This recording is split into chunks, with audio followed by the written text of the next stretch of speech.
Continental food की जब भी बात होती है ना तो लोगों को फौरन एक झटका लगता है, कॉन्टिनेंटल बड़ा मुश्किल होगा, ऐसा करते हैं कुछ देसी पका लेते हैं। तो क्या वाकई में ये बड़ा मुश्किल होता है? जानते हैं। मेरे साथ यहाँ पर शेफ फरजाना अनवर मौजूद हैं, इनसे हम बात करेंगे। लेकिन इससे पहले कि मैं गुफ्तगू का आगाज करूँ, अगर आप मेरे चैनल पर नए हैं तो मेरे चैनल को सब्सक्राइब करें, सेगमेंट अच्छा लग रहा है तो लाइक करें और बेल का आइकन भी प्रेस कर दीजिएगा ताकि नोटिफिकेशन मिलता है। अस्सलाम वालेकुम। वालेकुम अस्सलाम। भाई कॉन्टिनेंटल आसान है या मुश्किल है, पहले तो ये करें। देखिए मेरे लिए तो सब कुछ आसान है, लेकिन जो हमारे व्यूवर्स देख रहे हैं उनके लिए बता दूं कि सारी बात शौक की होती है। हाँ। अगर आपको शौक है तो आपके लिए सब कुछ आसान है, और अगर आपको शौक नहीं है तो आपके लिए अंडा फ्राई करना भी बहुत मुश्किल काम है। हाँ, कितनी देर लेगा ये तलने में, उलट दो।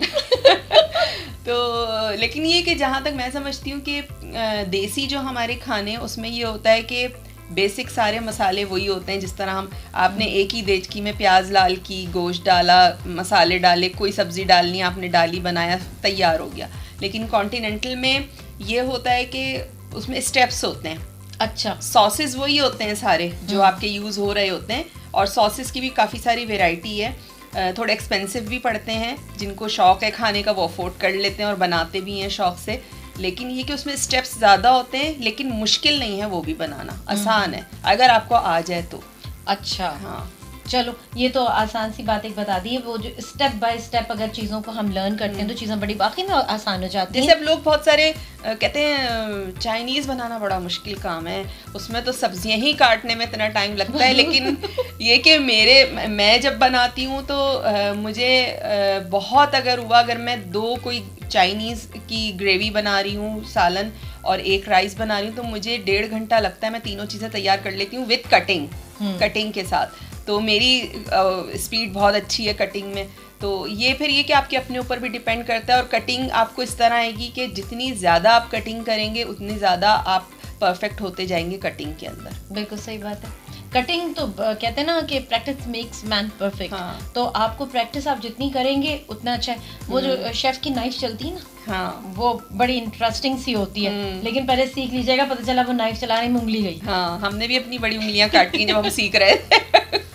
वो चलती है इस तरीके से ना, एक बैलेंस रख के बहुत अच्छी तरीके से, लेकिन बड़ी वो अट्रैक्टिव सी लग रही होती है। हाँ, जब मैं एक होटल में काम करती थी तो वहाँ पे मैं शेफ्स वगैरह को देखती थी, वो प्याज या कोई भी काटते थे ठक ठक ठक ठक ठक करके, मतलब मैं उनको यूँ देख रही होती थी और मैं कहती थी मुझे भी ऐसे सीखे। तो फिर मुझे सिखाते थे कि आप हाथ इस तरह रखें, नाइफ इस तरह, नाइफ पे जोर नहीं पड़ना चाहिए, आप पूरा प्रेशर नाइफ पे ना दें, नाइफ को बिल्कुल हल्के हाथ से हैंडल करें। तो मेरे सामने वो लाके 10 किलो प्याज, 10-15 किलो शिमला मिर्च और ये सब ढेर लगा हुआ होता था। और आप यकीन करें कि सुबह 11 बजे से और शाम 5 बजे तक मैं सिर्फ सब्जियां ही काट रही होती थी। तो इस तरह हमने सीखी हैं सब्जियां काटनी। ओह, इतना मुश्किल काम, सब्जियां काटो। चाइनीज में ये होता है, लोग कहते हैं कोई सब्जी काट के दे दे तो फिर चाइनीज मुश्किल नहीं हाँ। है, लेकिन वो जो एक प्रिपरेशन होती है ना वो थोड़ा टाइम लेती है। हाँ, थोड़ा टाइम लेती है। तो मैं हमेशा एक बात कहती हूँ, कोई भी ये कहता है ना भाई चाइनीज मुश्किल है, तो जहन में एक बात आती है, एक दिन पहले कटिंग कर ले, हाँ, फिर तो खाना बनाना बड़ा आसान हो जाता है। बहुत आसान। और चाइनीज तो बनता ही हाई फ्लेम पे है, फौरन आपने चीजें डाली, जल्दी जल्दी करके फटाफट तैयार, 2 मिनट पे निकल आता है बेचारा। हाँ। वो तो इतना टाइम भी नहीं ले रहा होता। अच्छा, अमूमन मैं जब कुकिंग कर रही होती हूँ अपनी, तो उसमें मेरा ये होता है, प्याज भी मेरा पहले से कटा हुआ होता है, टमाटर में पीस के रख चुकी होती हूँ।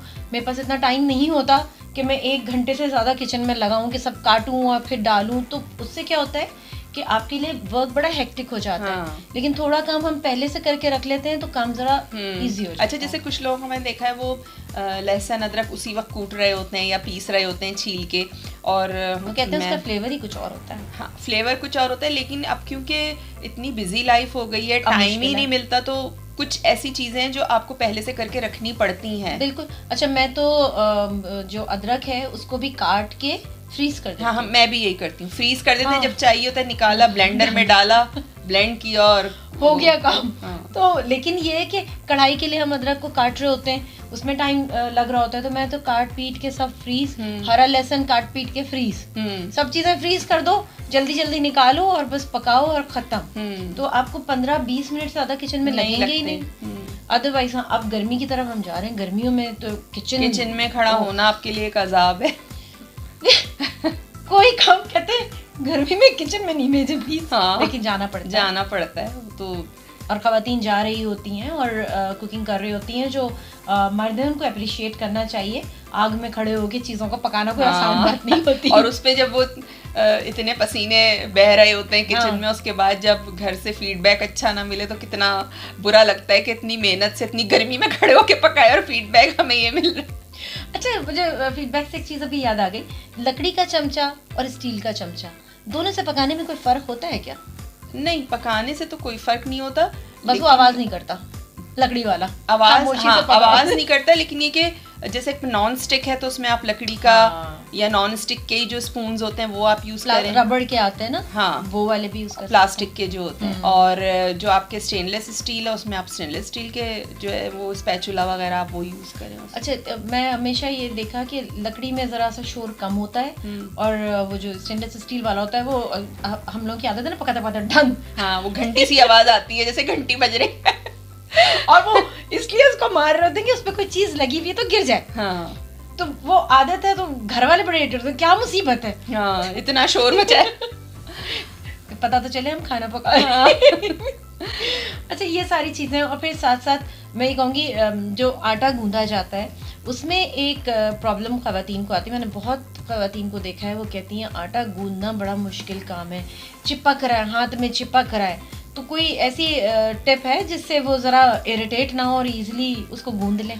देखिए, आटा गूंदने का जो तरीका वो ये है कि आपने आटा लिया और उसमें आपने जितना थोड़ा सा पानी डाला और सारे आटे को आपने जो ड्राई आटा है उसको एक जगह करके और आप छोड़ दें उसे। सही है। थोड़ी देर के लिए, तकरीबन 10-15 मिनट के लिए, ठीक है। सही। 10-15 मिनट के बाद आपने अपना हल्का सा हाथ गीला किया और फिर आप उसी हाथ से उसमें जब आप मुक्कियाँ मारेंगे और करें तो वो आपके चिपकेगा नहीं, वो चिपकना छोड़ देगा। मतलब 15 मिनट बाद जब आप गूंदेंगे तो आपके हाथों पे नहीं चिपकेगा आटा। चलो भाई, ये तो बहुत अच्छी सी टिप है जो आप लोग बहुत आसानी के साथ रोज खाना पका रहे होते, रोज रोटियां पक रही होती हैं, तो ये करके देखें। हाँ।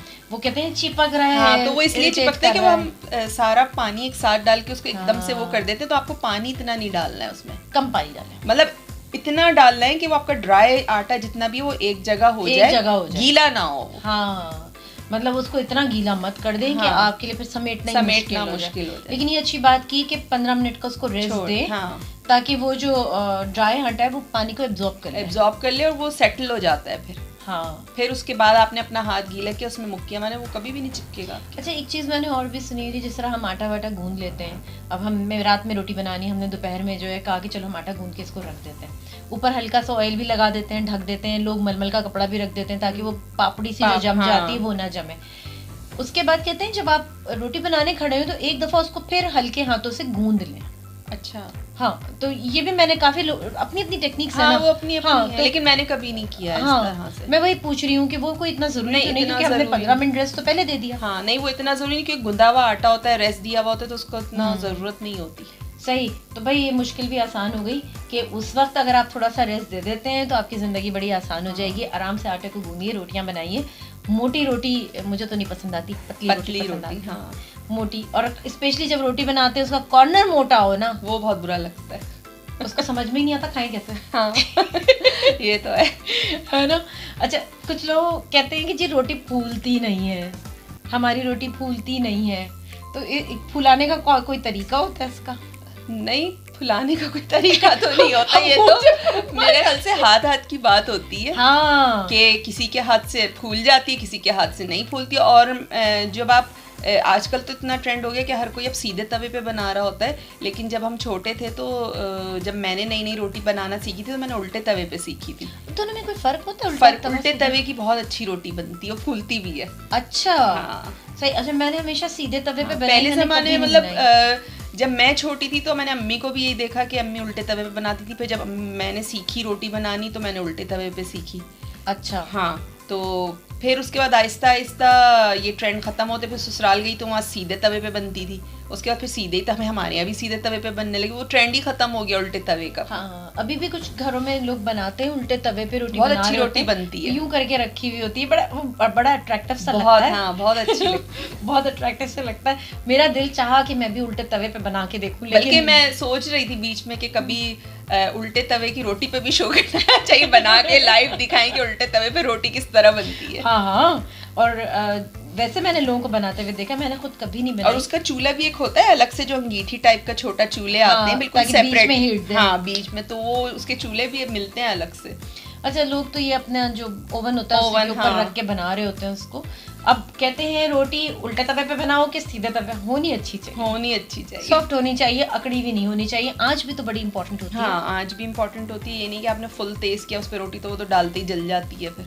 बस वो थोड़ा सा आपको मेरे ख्याल से पकाते पकाते अंदाजा हो जाता है। हाँ। अच्छा, रोटी जल जाती है तो खवातीन कहती हो कैसा आटा लाए थे, रोटियां सारी जल गई। बहुत खराब आटा लाए तो आटा ही बुरा हो जाता है। इससे पहले कि वो कहे आटे का इल्जाम उधर चला गया।